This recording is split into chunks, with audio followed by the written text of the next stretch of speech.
Assalamualaikum warahmatullahi wabarakatuh. Alhamdulillahi rabbil alamin. Wassalatu wassalamu ala asyrafil anbiya'i wal mursalin wa ala alihi wa sahbihi ajma'in. Kembali lagi bersama saya Sugandi, atau yang biasa orang panggil AA Sanju ya, Santri Jago Udud. Masih di channel yang sama, yaitu Diskusi Santri Tangerang atau DST. Sahabat diskusi sekalian, di kesempatan kali ini kita akan melanjutkan pembahasan kitab Uqudul-Jen, yang mana pada kesempatan kali ini kita akan membahas pasal 1. Jadi pasal 1 ini akan menjelaskan tentang hak-hak seorang istri yang wajib kepada suami. Mohon maaf sebelumnya, suara saya agak bindeng karena pilek ya, karena saya kurang sehat dari kemarin. Tapi alhamdulillah sekarang udah agak mendingan ya. Untuk mempersingkat durasi, kita mulai saja. Yang punya kitabnya biasa silahkan, boleh dicoret.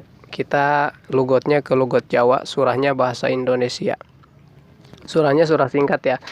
Untuk yang belum tahu, kita yang dicoret dan yang dibahasnya itu cuma matannya aja ya. Jadi cuma di dalam kurungnya aja, Enggak sama syarahnya, enggak. Nah, kita mulai aja. A'udzu billahi minasyaitonir rajim. Bismillahirrahmanirrahim. Al-faslul awwalu, utawi fasol kang kaping awal, fi huquqiz zaujati iku tetep ing dalem mertelakaken pirang-pirang hak ke bojo wadon, ala zauji kang wajib ing atase bojo lanang. Qala Allahu ta'ala, sampun ngendika sopo Allah Ta'ala ing ayat Bismillahirrahmanirrahim, wa ashiruhunna bil ma'ruf. Maknane ayat wallahu a'lamu bimuradih. Wa ashiruhunna, lan ngagauli sira kabeh, hunna ing bojo wadon, bil ma'rufi kalawan kabecikan. Wa qala, lan ngandika ya Allah ing ayat, walahum mithlul ladzi alaihinna bil ma'ruf walir rijali alaihinna darajah. Maknane ayat wallahu a'lamu bimuradih bidzalik, walahunna lan iku manfaat kadue bojo wadon, mithlul ladzi opo umpamane kang, alaihinna wajib ing atase wadon, bil ma'rufi kalawan kabecikan, walir rijali lan iku manfaat kadue pirang-pirang lanang, alaihinna wajib ing atase wadon, darajatun opo darajat atau pangkat. Ruwiya, dan riwayataken anin Nabi sallallahu alaihi wasallam, saking Nabi Muhammad sallallahu alaihi wasallam, annahu satuhune ieu nabi, annahu opo satuhune lapad, annahu qala fi hijatil wada ilaih. Maknane lapad annahu satuhune ieu nabi, qala iku wis ngucap ieu nabi, fi hijatil wada'i ing dalam waktu haji wada, Ba'da an hamidallaha, ing dalam sausene arep yentah muji ieu nabi Allah ing Allah, wa asna lan ngalem ieu nabi alaihi ing atase Allah, wa wa'idha lan mituturan ieu nabi ing lapad ala wastausu bin nisa'i ilaih. Maknane lapad ala eling-eling, wastausu pada wasiat sira kabeh binisa'i kalawan pirang-pirang wadon, khairon ing kabecikan. Fa innama hunna uwanun, karena satuhune ieu wadon, uwanun iku sakehe boyongan atau sandraan, indakum ing dalam sanding sira kabeh, tamlikuna minhum syai'an ghairu dzalika, iku ora nana ngamilik sira kabeh minhum saking uwan syai'an ing sawiji-wiji, Ghairu dzalika kang saliyane mengkono-mengkono khairon. Ala illa ang ta'tina bifahishatin mubayyinatin. Anging arep yen tah ngalakoni ieu nisa bifahishatin kalawan kanusuzan mubayyinatin kang zahir, atau bisa seperti ini, bifahishatin kalawan kaalaan mubayyinatin kang zahir. Fa in fa'alna maka lamun megawe ieu wadon ing nusuz atau ing kaalaan, pahjuruhunna maka ngarehengi sira kabehuna ing wadon fil madji'i ing dalem pirang-pirang panggonan turu.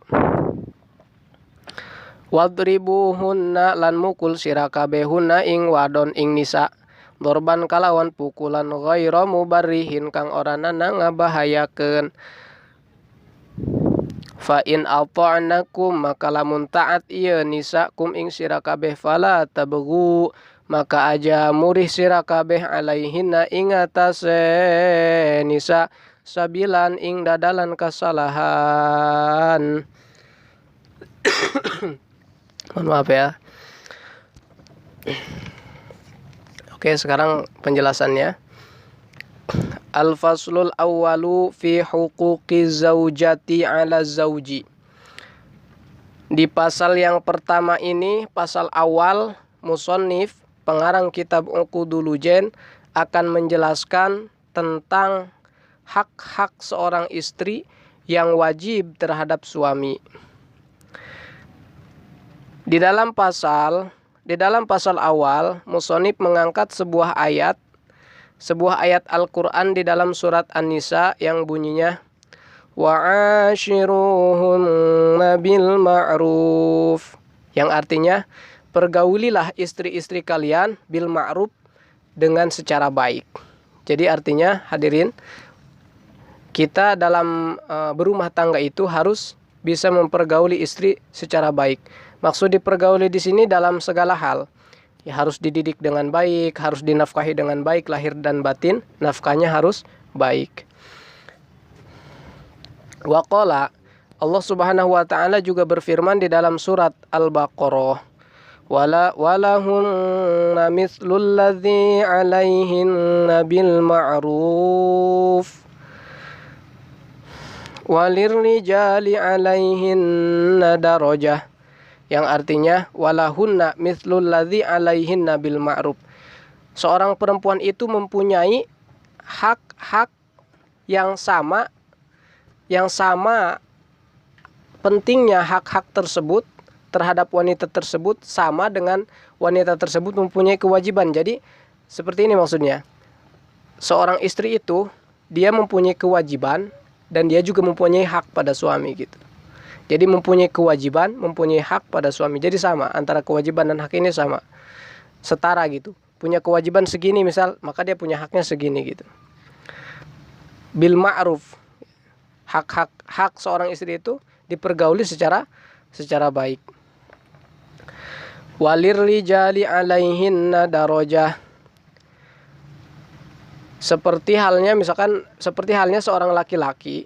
Seorang laki-laki ini wajib seorang wanita itu memperlakukan suaminya, menghormati suaminya. Wajib seorang istri itu menghormati suaminya. Nah, itu kewajiban seorang istri, menghormati suami. Maka istri pun sama, mempunyai hak dari suami. Apa itu? Yaitu dipergauli secara baik, dinafkahi lahir batinnya secara baik. Ruwiya, diriwayatkan anin Nabi SAW, diriwayatkan dari Nabi SAW sebuah hadis seperti ini bunyinya. Annahu qala, Nabi pernah bersabda, fi hijjatil wada, di dalam haji wada. Nah, di dalam haji wada, yang mana haji ini adalah ibadah haji terakhirnya Nabi. Sebelum wafatnya Nabi,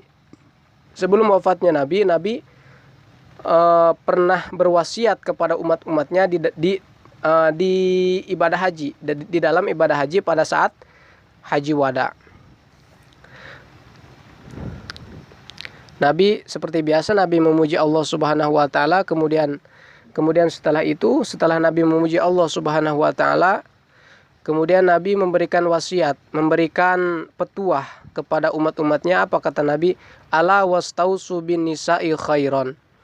Wahai umat-umatku, kata Nabi, wastausu, berwasiatlah kalian semua bin nisa'i, kepada perempuan-perempuan kalian, kepada istri-istri kalian, khairon, berwasiat yang baik-baik. Artinya di dalam hadis ini itu dijelaskan bahwasannya seorang suami harus bisa bertutur kata yang baik-baik kepada seorang istri. Jangan sampai misalkan di dalam ucapan seorang suami keluar bahasa-bahasa kebun binatang, ya, jangan sampai. Kok bisa seperti itu? Fa inna mahunna uwanun, karena sesungguhnya seorang istri itu ibarat tahanan atau sandraan yang disayangi oleh suami gitu. Jadi tahanan atau sandraan yang amat sangat disayangi oleh penyandranya gitu. Tuh, fa inna mahunna uwanun indakum. Maka laisa tamlikuna minhum syai'an ghairu dzalika. Maka kata Nabi, kamu seorang suami tidak berhak memiliki apapun, tidak berhak mengajarkan apapun kepada seorang istri, kepada seorang tawanan kesayanganmu, kecuali mengajarkan kebaikan-kebaikan. Ala illa ayati nabi fahishatin mubayyinatin, kecuali seorang istri melakukan nusuz itu melakukan kejelekan, mubayyinatin yang sudah jelas, ya. Jadi kecuali seorang istri melakukan nusuz yang sudah jelas nusuznya, ini baru boleh kita istilah katanya boleh kita didik sesuai dengan yang diajarkan Nabi gitu. Bagaimana cara menangani istri yang nusuz, yang melawan kepada suami? Ketika seorang istri nusuz kepada suami, melawan kepada suami, tidak bisa diarahkan kepada hal-hal yang baik, maka langkah pertama, kata Nabi, fa'in fa'alna, apabila istrimu berbuat nusuz, fahjuruhunna fil madhaji, maka tinggalkan dia di dalam tempat tidurnya. Jadi jangan ditemani tidur. Nah, biasanya kan kalau istri itu, kalau cewek itu manja ya, pengen ditemenin tidur. Nah, maka kalau misalkan istri ini melawan, nggak bisa diatur, nggak bisa diarahkan dalam hal kebaikan, maka tinggalkan tempat tidurnya. Jangan ditemani tidurnya. Nanti juga dia akan mikir sendiri, oh ini suami saya kenapa gitu. Nanti juga akan mikir sendiri. Nah, bagaimana kalau misalkan seorang istri ketika ditinggalkan tempat tidurnya, ketika tidak ditemani tidurnya, dia nggak sadar-sadar, gimana? Langkah yang kedua, kata Nabi, wadribuhunna dorban ghairu mubarrihin. Pukullah istri kalian dengan pukulan yang tidak membahayakan. Jadi boleh dipukul, tapi jangan memukul dengan pukulan yang membahayakan. Contoh, pukulan yang membahayakan itu seperti mukul di bagian kepala, itu jangan memukul bagian kepala istri. Atau mukul bagian dada. Jangan memukul bagian dada istri atau perut. Jangan ya. Nah, pukul misalkan bagian pantatnya, pahanya, betisnya, nah itu yang dipukul. Kalau bisa pukulnya pakai batang hidung ya. Nah, bercanda ya.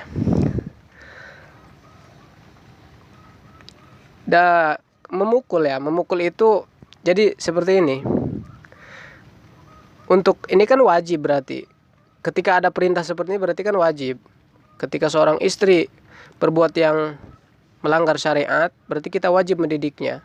Berarti memukulnya ini wajib. Nah, untuk menggugurkan kewajiban ini, kalau misalkan kita nggak tega mukul istri dengan lidi atau dengan tangan, ya kita misalkan ambil kain, kita pukul betisnya pakai kain, itu udah gugur kewajiban. Itu namanya hukum hillah. Jadi kita alihkan gitu. Yang penting kita sudah menggugurkan kewajiban. Nah, kalau misalkan setelah dipukul nggak sadar-sadar malah minta cerai, misalkan ya, kalau seperti ini kasusnya,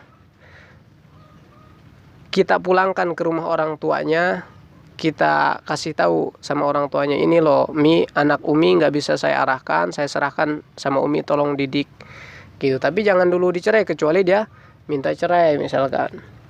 Nah, apabila istri sadar setelah kita arahkan, setelah kita hukum, istri sadar, maka seorang suami fala tabgu, kata Nabi, fala tabgu alaihinna sabilan.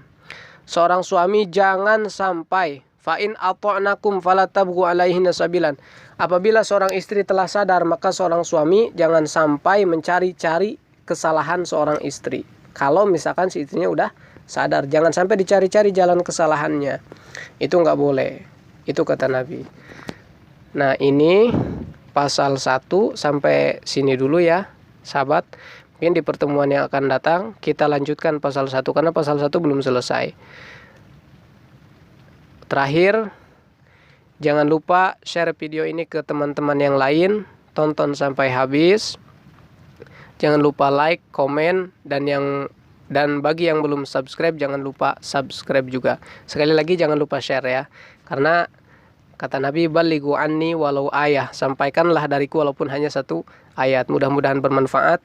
Kurang dan lebihnya saya mohon maaf. Apabila ada kesalahan tolong tulis di kolom komentar biar saya bisa memperbaikinya.